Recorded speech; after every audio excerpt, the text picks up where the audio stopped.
नमस्कार, स्वागत है आप सबका दिन भर की तमाम बड़ी और अहम खबरों के साथ में हूं कवीन सचान। शुरुआत हेडलाइन से। राष्ट्रपति पद के लिए मीरा कुमार की उम्मीदवार, कांग्रेस समेत 17 दलों की बैठक में हुआ फैसला, दूसरे दलों से भी मांगा समर्थन।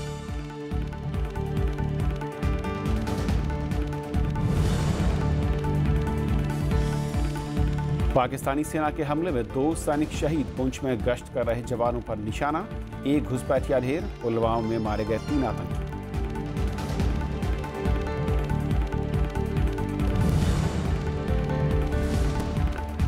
कुलभूषण जाधव की पाकिस्तानी सेना प्रमुख को दया याचिका, फांसी की सजा माफ करने की अपील, अंतर्राष्ट्रीय कोर्ट में लंबित है मामला।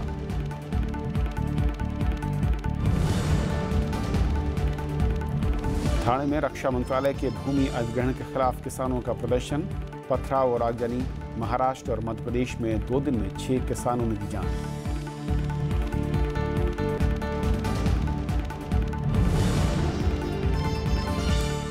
अफगानिस्तान के लश्करगाह शहर में बैंक के बाहर विस्फोट, 34 की मौत और 60 घायल, वेतन निकाल रहे कर्मचारी बने निशाना।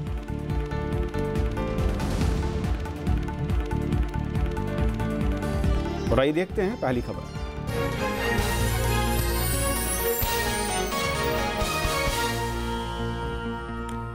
कांग्रेस समेत 17 विपक्षी दलों ने राष्ट्रपति चुनाव में पूर्व लोकसभा अध्यक्ष मीरा कुमार को मैदान में उतारने का फैसला किया है।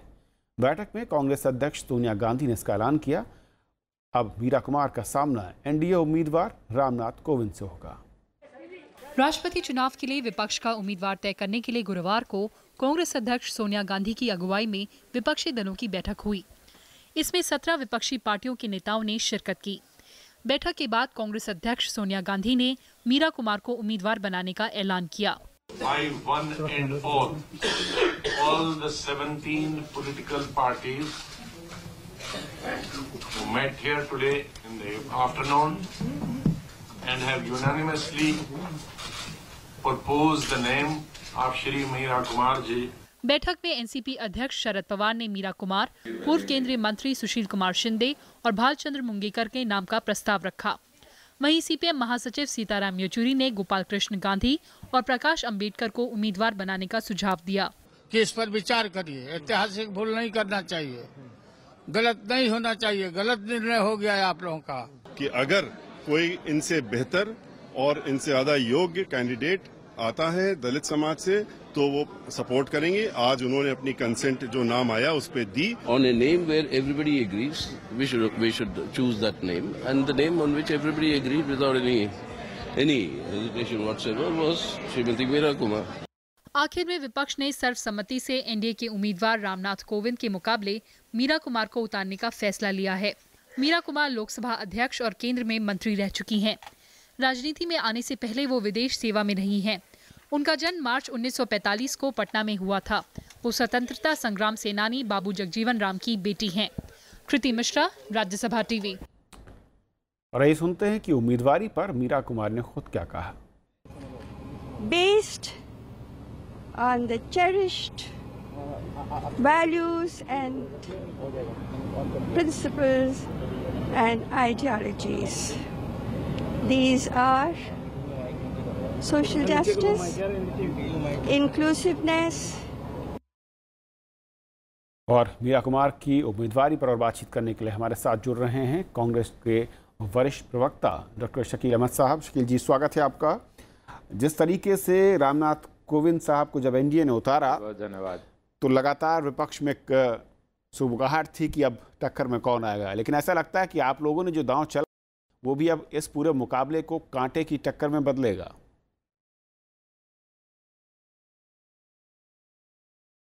देखिए, दाव चलने की बात नहीं है। राष्ट्रपति का पद बहुत ही मर्यादित और सबसे मर्यादित पद होता है देश का।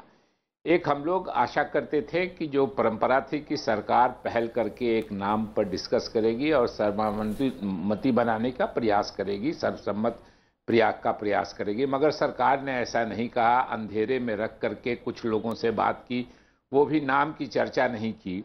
अपोजिशन बात कर रहा था और बात में 2, 3, 4 नाम जो मीडिया ने बताए थे, उनमें एक नाम मीरा कुमार जी का भी स्पेकुलेशन में था। और मैं समझता हूं कि सरकार इससे घबरा गई कि मीरा कुमार जी के उतरने के बाद स्टेचर के किसी व्यक्ति को अगर नहीं बनाया गया और कोई ऐसी चाल नहीं चली गई तो बहुत मुश्किल होगा मीरा कुमार जी का सामना करना। और इसी को ध्यान में रख करके जो अभी उम्मीदवार बनाए गए हैं बीजेपी की तरफ से उनको बनाया गया। मगर मीरा कुमार जी की प्रतिष्ठा इस देश में, गूगल पे आप जाइएगा तो पिछले 2-4 दिनों में जब से कोविंद जी का नाम आया है, सबसे जो ज्यादा सर्च गूगल पे हुआ है वो कोविंद जी के बारे में हुआ है, ये जानने के लिए भारत के लोग कि ये कौन है जिनका राष्ट्रपति के नाम में के बारे में सिलेक्शन हुआ है और उम्मीदवार बनाया गया है। मीरा कुमार जी के बारे में ऐसी किसी चीज की जरूरत नहीं है। मीरा कुमार जी को सारा देश जानता है। बाबू जगजीवन राम की सुपुत्री हैं, 5 बार लोकसभा की मेंबर रही हैं, भारत सरकार की में मंत्री रही हैं और सबसे जिस निष्पक्ष तरीके से और जिस आदर्शपूर्ण वातावरण में उन्होंने लोकसभा की अध्यक्षता की है, ये सराहनीय है और इससे पूरे देश में उनके प्रशंसकों की संख्या बढ़ी है। और निश्चित रूप से हमको लगता है कि बहुत ही कांटे की टक्कर होगी। और नतीजा आपने देखा कि जैसे उनके नाम की घोषणा हुई, पहले से कमिट कर चुकी कोविंद जी के बारे में मायावती जी की पार्टी ने अपना स्टैंड बदला और फिर उन्होंने मीरा कुमार जी को समर्थन देने का ऐलान किया है। यानी माना जाए शकील जी कि आप लोगों ने जिस नाम को उतारा और मीरा कुमार जी के नाम पर समर्थन देने का विचार करेंगे। जो क्षेत्रीय पार्टियां जो कई मुद्दों पर कांग्रेस से लेफ्ट के साथ खड़ी होती दिखती थी, वो रामनाथ कोविंद की उम्मीदवारी के साथ उनके पास गई। मायावती का अगर मैं नाम लूं, लेकिन आप लोगों ने वापस उन्हें अपने पाले में खींच लिया है। लेकिन सवाल ये उठ रहा है शकील जी, कांग्रेस ने और कई प्रवक्ताओं ने कई बार ये कहा कि दलित की बात जब बीजेपी ने की तो उन्होंने कहा कि वोट के लिए या फिर इस शब्द का इस्तेमाल हो रहा है। लेकिन आप लोगों ने जो कैंडिडेट उतारा वो भी उसी समुदाय से। क्या अब ये माना जाए कि बराबर की राजनीति, उसी तरह की राजनीति हो रही है जिसका आप आरोप दूसरी पार्टी पर लगा रहे थे? नहीं, बिल्कुल नहीं। मीरा कुमार जी के बारे में मैं समझता हूं कि मीडिया के भी बहुत से मित्रों को ये पता करने में शुरू में दिक्कत हुई होगी कि ये रामनाथ कोविंद जी कौन है। लेकिन मीरा कुमार जी के बारे में आप ईमानदारी से कहिए, देश में किसी आदमी ने पूछा होगा कि ये कौन है? मीरा कुमार जी का वो एडेड अट्रैक्शन है कि वो बाबू जगजीवन राम की सुपुत्री हैं और दलित समाज से आती हैं, ये उनका एडेड प्लस पॉइंट है। लेकिन उनकी जो और विशेषताएं हैं, आईएफएस में थी, वो सर्विस में थी, वहां से वो राजनीति में आई तो 5-5 बार लोगों ने उनको लोकसभा का सदस्य चुना, भारत सरकार की कई बार मंत्री रही और लोकसभा अध्यक्ष की हैसियत से जो उनकी भूमिका रही है। इसलिए सिर्फ ये कहना कि मीरा कुमार जी को दलित होने के लिए उनका प्लस पॉइंट है, मैं इस बात को स्वीकार करता हूं कि जगजीवन राम जैसे बड़े नेता की और राष्ट्र के बड़े नेता की, स्वतंत्रता सेनानी की वो सुपुत्री हैं और उस समाज से आती हैं, ये उनका प्लस पॉइंट है। लेकिन उसके अलावा भी उनकी और बहुत सी खूबियां हैं जिससे देश भली भांति अवगत है और देश का एक एक जो पढ़ा लिखा लोग है, जो अखबार पढ़ता है, जो रेडियो सुनता है, जो टेलीविजन पढ़ता है या जो राजनीतिक चर्चाओं में हमारे गांव में भी हिस्सा लेते हैं, उनको भी मालूम है कि मीरा कुमार जी की क्या विशेषता है, क्या खूबियां हैं। लेकिन शकील जी, आपको अभी भी मुश्किल हो रही है क्योंकि जिस इलाके से वो आती हैं वहाँ के जो साथी आपके पुराने हैं यानी कि जेडीयू, वो तो आपके विरोधी खेमे में खड़े हुए दिख रहे हैं। कैसे मनाएंगे? क्या कुछ कवायद हो रही है? देखिए, निश्चित रूप से उन्होंने अनाउंस किया था और बिहार से के गवर्नर होने का कोविंद साहब पर था, तो उस अटैचमेंट से उन्होंने व्यक्तिगत रूप की बात की थी। मैंने कहा ना कि अभी भी विरोधी पार्टियों के जो लोग जिन्होंने घोषणा कर दी थी, मायावती जी बहुत ही मैच्योर लीडर हैं, 3-3 बार मुख्यमंत्री रही हैं, एक पूरी पार्टी चलाती हैं देश में और स्वाभाविक ही उन्होंने भी अपने फैसले को बदला है। तो हम आशा करेंगे कि जेडीयू ही नहीं और भी ऐसी पार्टियों जिन्होंने ये घोषणा की थी पहले, मीरा कुमार जी के नाम की घोषणा करने के बाद उनका भी हृदय परिवर्तन होगा और वो भी सोचेंगी कि मीरा कुमार जैसे स्टेचर के व्यक्ति को राष्ट्रपति पद पर भेजना, राष्ट्रपति भवन भेजना, निश्चित रूप से राष्ट्रपति के पद का सम्मान और गरिमा को और बढ़ाने का काम करेंगी। लेकिन शकील जी, क्योंकि जब भी इस तरह के पदों के लिए चुनाव होता है और लोकतंत्र में चुनाव अच्छी बात है, लेकिन संख्या बल सबसे अहम होता है। अभी भी जो आपके उम्मीदवार जिसका आज आपने डिक्लेयर किया, उनके पास संख्या बल के लिहाज से आप थोड़ा पिछड़े हुए हैं। कहाँ पर और किन इलाकों में या किन दलों से आपको उम्मीद दिखती है जो आपके साथ खड़े होंगे? देखिए, अभी हम लोग आज तो नाम का ऐलान हुआ है, नॉमिनेशन हो जाए, कुछ बातें और दलों से भी हो रही हैं और होंगी। निश्चित रूप से चुनाव में एक ही व्यक्ति जीतता है, लेकिन एक है कि हमारी जो स्थिति है वो दिनों दिन, जैसे घोषणा के बाद मायावती जी जैसी नेता वो आ गई साथ में, तो हम उम्मीद करते हैं कि और भी लोग आएंगे और उनका जो व्यक्तित्व है मीरा कुमार जी का, अपोजिशन जो उनकी भूमिका रही है, स्वाभाविक रूप से वो भी आकर्षित करती हैं बहुत से राजनीतिक दलों के लोगों को, जिन्होंने पहले भी कुछ फैसला किया हो वो पुनर्विचार करेंगे और निश्चित रूप से एक नीति, एक सिद्धांत के उद्देश्य से भी अपोजिशन चुनाव लड़ता है। और इसके पहले भी जो एनडीए के कोई चुनाव लड़े थे तो निश्चित रूप से सीपीएम ने सांकेतिक ही ये जानते हुए भी, इस बार तो हम जानते हैं कि मीरा कुमार जी बहुत अच्छा कंटेस्ट करेंगी, मीरा कुमार जी की संभावनाएं जीतने की दिनों दिन बढ़ती जाएंगी, ये जानते हुए भी, लेकिन उस जमाने में जब लोग नहीं जानते थे कि कुछ फर्क पड़ने वाला है, तब भी लोग सांकेतिक विरोध करते थे।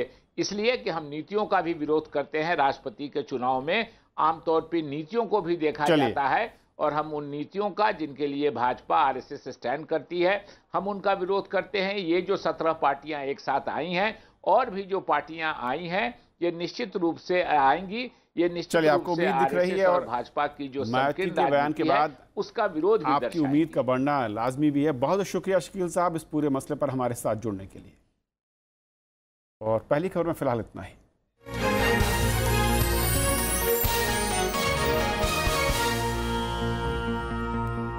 ओ पनीरसेल्वम की अगुवाई वाले अन्नाद्रमुक गुट ने राष्ट्रपति पद के लिए एनडीए उम्मीदवार रामनाथ कोविंद को समर्थन देने का फैसला किया है।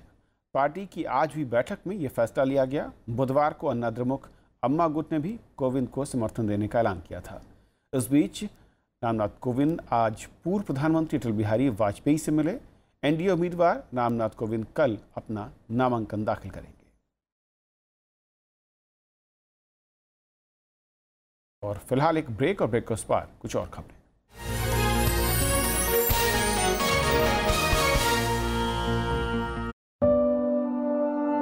मुझ पर इतना जुल्म नहीं था मुझको इल्म। मुझे मेरा इंसाफ चाहिए,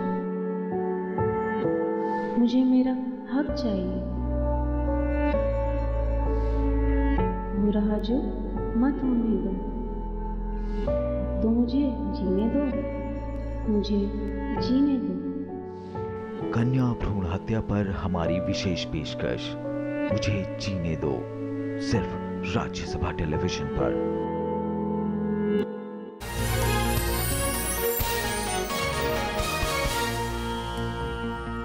महाराष्ट्र के ठाणे में रक्षा मंत्रालय के भूमि अधिग्रहण के विरोध में किसानों का प्रदर्शन हिंसक हो गया। पुलिस के साथ झड़प में कई पुलिसकर्मी और किसान घायल हुए हैं। गुस्साए लोगों ने कई वाहनों को आग के हवाले कर दिया। राज्य सरकार ने बातचीत के जरिए मामले का समाधान निकालने की बात कही है। जमीन अधिग्रहण के खिलाफ ठाणे के कल्याण में किसानों का आंदोलन हिंसक हो गया। प्रदर्शनकारियों ने पहले ठाणे बदलापुर हाईवे पर जाम लगा दिया। प्रदर्शनकारियों की पुलिस के साथ झड़प हुई और सुरक्षा बलों पर पथराव शुरू कर दिया। बाद में गुस्साए किसानों ने कई वाहनों को आग के हवाले कर दिया। शांति बन चुकी है और हमने एक्स्ट्रा फोर्सेस डिप्लॉय कर दी हैं, एक्स्ट्रा ऑफिसर्स डिप्लॉय कर दिए हैं। अभी पूर्ण शांति है। हमारे कुछ ऑफिसर्स इंजर हुए हैं, गांव के कुछ लोगों को भी चोट आई थी, लेकिन ज्यादा इंजरी पुलिस के अधिकारियों को है। But right now situation is normal, peaceful. झड़प में कई प्रदर्शनकारी और पुलिसकर्मी घायल हुए हैं। भीड़ को तितर बितर करने के लिए प्रदर्शनकारियों पर बल प्रयोग किया गया। आंदोलन में नेवली समेत करीब 17 गांवों के किसानों ने प्रदर्शन किया। हमारा तो ये है डेयरी फार्म है, जो कुछ हमारा रोजी रोटी चलता है खेती से चलता है। तो ये हमारी सरकार से ये कहना है कि ये प्लीज़ हमारा जो खेती का व्यवसाय चल रहा है वो ऐसे ही चलने दीजिए, नहीं तो ये शेतकरी का जो आंदोलन है और भी तीव्र हो सकता है। प्रशासन का कहना है कि फिलहाल हालात काबू में हैं। अतिरिक्त पुलिस बल मौके पर भेज दिया गया है। स्थानीय नेता भी हालात को सामान्य बनाने में जुटे हैं। नेवी वाले ने जमीन का कब्जा करने का शुरू कर दिया है और किसानों के दिल में एकदम बहुत उसके खिलाफ सब लोग हैं। इसके वजह से आज कुछ रास्ता रोको था सवेरे, और उसके वजह से ये सब झगड़ा हुआ है। आजादी के पहले का ये इशू है। इसे किसान जो है वो डिफेंस और राज्य सरकार ऐसी बैठक होनी चाहिए, और मुख्यमंत्री जी ने भी कहा है कि किसानों पर अन्याय नहीं होने देंगे। मामला दूसरे विश्व युद्ध 1943 का है। तत्कालीन ठाणे जिलाधिकारी आदेश के जरिए डिफेंस ऑफ इंडिया रूल्स के तहत भूमि का अधिग्रहण हुआ। इस 1600 एकड़ भूमि के अधिग्रहण की वैधता को किसानों ने बंबई हाईकोर्ट में चुनौती दी है। किसान कई सालों से इस भूमि अधिग्रहण का विरोध कर रहे हैं। Bureau report, Rajya Sabha TV. Madhya Pradesh और महाराष्ट्र में किसानों की आत्महत्या का सिलसिला जारी है। मध्य प्रदेश में पिछले 24 घंटे में 2 किसानों ने जान दी, तो वहीं महाराष्ट्र के नासिक में 2 दिन में 4 किसानों ने कर्ज के बोझ के चलते जान दी थी।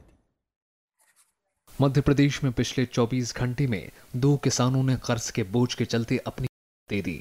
सागर जिले के बसाहरी गांव के किसान गुलई कुर्मी ने फांसी लगाकर अपनी जान दे दी। सुसाइड नोट में उसने साहूकार से कर्ज लेने और चुकाने के बावजूद परेशान किए जाने को आत्महत्या की वजह बताया है। परेशानी थी, जमीन लिखी थी महाराज की ना, उनके लाने 1 लाख लाई थी, 1,40,000 दे चुकी थी, वे भी दबाते थे, और 2.5 लाख रुपया और मांग रहे थे भी, और उनने जमीन उनकी मतलब उनके नाम पर करवा ली। दूसरा मामला होशंगाबाद के गुआरिया गांव का है। यहां के किसान शत्रुघ्न मीणा ने कर्ज के बोझ के चलते जहर खा लिया, जिसकी इलाज के दौरान मौत हो गई। मध्य प्रदेश में 20 दिन में 19 किसान आत्महत्या कर चुके हैं। उधर पड़ोसी राज्य महाराष्ट्र में भी किसानों के खुदकुशी के मामले सामने आए हैं। पिछले 2 दिन में नासिक जिले में ही 4 किसानों ने आत्महत्या कर ली। जिला प्रशासन का कहना है कि इस बारे में पुलिस, कोऑपरेटिव सोसाइटी और बैंक अधिकारियों से डिटेल रिपोर्ट की मांग की है और एक मुआवजे के लिए कमेटी बनाई है। Bureau report, Rajya Sabha TV. शहरी विकास मंत्री एम वेंकैया नायडू ने कहा कि कर्ज माफी इन दिनों फैशन बनता जा रहा है। मुंबई के कार्यक्रम में उन्होंने कहा कि कर्ज माफी अंतिम समाधान नहीं है, बल्कि एक विकट हालात में उठाया जाने वाला कदम है। वेंकैया नायडू ने ये बात उस वक्त कही जब कई प्रदेशों में किसान संगठन कर्ज माफी के लिए आंदोलन कर रहे हैं और कुछ राज्यों ने किसानों की मांग मानते हुए कर्ज माफी का ऐलान भी किया है। वेंकैया नायडू ने कहा कि किसानों को फसल का उचित मूल्य मिलना चाहिए ताकि वो तनाव से दूर रहें। उन्होंने बताया कि इसके लिए बुनियादी संरचना दुरुस्त करने की दरकार है, लेकिन कर्ज माफी कोई स्थायी समाधान नहीं है। पाकिस्तानी सेना की बॉर्डर एक्शन टीम ने आज पुंछ में लाइन ऑफ कंट्रोल में पेट्रोलिंग कर रहे भारतीय जवानों को निशाना बनाया। सीमा पार से आए घुसपैठियों की गोलीबारी में 2 जवान शहीद हो गए और 1 घायल हो गया। वहीं जवाबी कार्रवाई में 1 घुसपैठिया मारा गया। उधर पुलवामा में सुरक्षा बलों ने 6 घंटे की मुठभेड़ के बाद गुरुवार तड़के 3 आतंकियों को मार गिराया। बुधवार शाम आतंकियों के खिलाफ अभियान शुरू किया गया था। काकापोरा के एक मकान में आतंकियों के छिपे होने की सूचना मिली थी, जिनमें आतंकी माजिद मीर भी शामिल हैं, जो लश्कर का बड़ा कमांडर था। कुलभूषण जाधव ने पाकिस्तानी सेना प्रमुख के सामने दया याचिका लगाई है और पाकिस्तान की सैन्य अदालत की ओर से सुनाई गई फांसी की सजा माफ करने की अपील की है। ये दावा किया है पाकिस्तान के इंटर सर्विसेज पब्लिक रिलेशन विभाग ने। पूर्व नौसेना अधिकारी कुलभूषण जाधव को पाकिस्तान की खुफिया एजेंसी ने ईरान से अगवा किया था और उन पर जासूसी और आतंकी घटनाओं के आरोप लगाते हुए मौत की सजा सुनाई थी। बाद में भारत ने काउंसलर एक्सेस न देने और मौत की सजा पर रोक के लिए अंतर्राष्ट्रीय न्यायालय में केस भी दायर किया था। इसने फैसला आने तक सजा पर अमल पर रोक लगा दी। इसरो कल कार्टोसैट 2 उपग्रह का प्रक्षेपण करेगा और इसके लिए आज से 28 घंटे की उल्टी गिनती शुरू हो गई। शुक्रवार सुबह 9:20 पर इसका प्रक्षेपण होगा। इसे PSLV C-38 के जरिए अंतरिक्ष में भेजा जाएगा। कार्टोसैट का वजन 712 किलो है। कार्टोसैट 2 रिमोट सेंसिंग सैटेलाइट है। PSLV अपने साथ 30 नैनो उपग्रह भी ले जाएगा। इनमें 14 देशों के 29 और भारत का 1 सैटेलाइट है। आज की भागदौड़ भरी जिंदगी अक्सर बीमारियों की जड़ बन जाती है और ऐसे में छोटी सी सावधानी बरतने से इनसे बचा जा सकता है। संसद में राज्यसभा सचिवालय में इस बारे में जानकारी दी गई।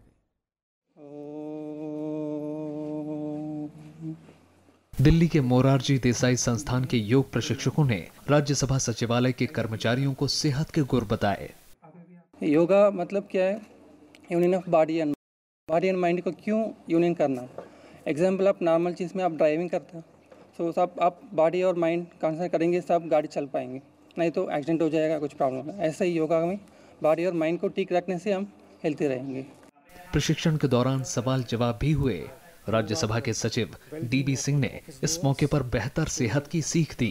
This is a very welcome step by our welfare unit and it is intended for the wellbeing of the office goers. We all, because of the lifestyle problems, we are suffering from various element.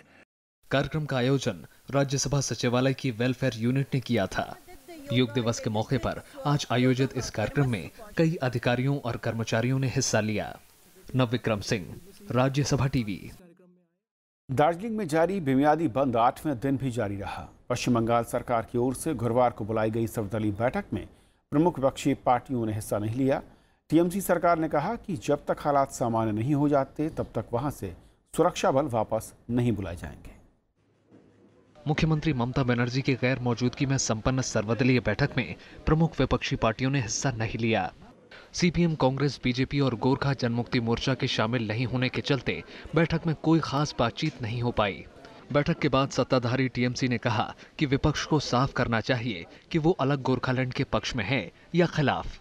The mainstream political parties of the place, they should clarify, they should clear their stand, whether they are supporting GJMM movement, separate state, this anarchism, or they are in favor of United Bengal. गृह सचिव Malay day की अध्यक्षता में हुई बैठक में सरकार ने कहा कि दार्जिलिंग की हालात सामान्य बनाने के लिए वो हर पक्ष से बातचीत करने को तैयार है। हालांकि सरकार ने गोरखा जनमुक्ति मोर्चा की तरफ से सुरक्षा बल हटाने की मांग को खारिज कर दिया। सरकार का कहना है कि जब तक हालात सामान्य नहीं होते तब तक सुरक्षा बल हटाने का सवाल नहीं उठता। State's decision will depend on the assessment of the situation. As they said, the state government cannot abdicate its constitutional duty. We have a constitutional obligation to maintain peace and order. So it is our own assessment. It will depend on the situation. बीते दिनों Kolkata high court ने सरकार को दार्जिलिंग में हालात सामान्य बनाने की हिदायत दी थी, लेकिन बेमियादी बंद के 8वें दिन भी दार्जिलिंग में जनजीवन अस्त व्यस्त रहा। कई इलाकों में केबल टीवी पर भी पाबंदी लगा दी गई है। बीते 5 दिनों से ज्यादातर इलाकों में इंटरनेट सेवा ठप है। इस बीच पुलिस ने गोरखा जनमुक्ति मोर्चा के अध्यक्ष बिमल गुरंग और उनकी पत्नी पर हत्या, लूट और हिंसा फैलाने का केस दर्ज किया है। GGM ने इस मुकदमे का विरोध करते हुए कहा कि सरकार दमन के जरिए हालात पर काबू पाने की कोशिश में जुटी है। इस बीच सिक्किम के मुख्यमंत्री पवन चामलिंग ने भी अलग गोरखालैंड की मांग को समर्थन देने का ऐलान किया है। Bureau report, Rajya Sabha TV. Asia प्रशांत क्षेत्र में उभरती चुनौतियों से निपटने के लिए भारत और आसियान मिलकर काम कर रहे हैं। विदेश मंत्री सुषमा स्वराज ने आज ये बात कही। उन्होंने भारत और आसियान के बीच सांस्कृतिक और ऐतिहासिक संबंधों को मजबूत करने पर भी जोर दिया।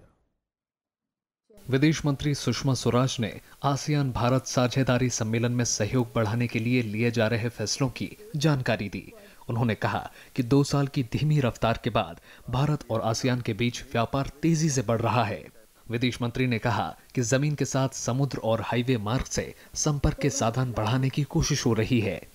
After almost 2 years of slow growth, ASEAN-India trade is now back on track with an increase of 8% in 2016-17, and with India's exports to ASEAN having increased by almost 20% in 2016-17. विदेश मंत्री ने कहा कि भारत और आसियान समुद्री सुरक्षा बढ़ाने पर भी बात कर रहे हैं। उन्होंने कहा कि आतंकवाद से लेकर साइबर अपराध इस क्षेत्र की अहम चुनौतियां हैं। Enhancing maritime cooperation and security has been an area of focus for both ASEAN and India. Combating drug abuse and drug trafficking remains a major challenge in the region. विदेश मंत्री ने भारत और आसियान के बीच सांस्कृतिक संबंधों पर भी बात की। नवविक्रम सिंह, राज्यसभा टीवी। अफगानिस्तान के लश्करगाह में हुए बम धमाके में 34 लोगों की मौत हो गई, जबकि 60 से ज्यादा लोग घायल हो गए। विस्फोट एक बैंक के पास हुआ। गवर्नर उमर ज़्वाक ने बताया कि घायलों में सैनिक और नागरिक दोनों शामिल हैं। हमला उस वक्त हुआ जब बैंक में नागरिक और पुलिस के जवान तनख्वाह के लिए कतार में खड़े थे। ईद की तैयारी के लिए लोग बड़ी संख्या में मौजूद थे। किसी भी आतंकी संगठन ने हमले की जिम्मेदारी नहीं ली। पिछले कुछ महीनों में तालिबान और इस्लामिक स्टेट ने अफगानिस्तान में कई हमले किए हैं। खबरों के आज के सफर में इतना ही। नमस्कार।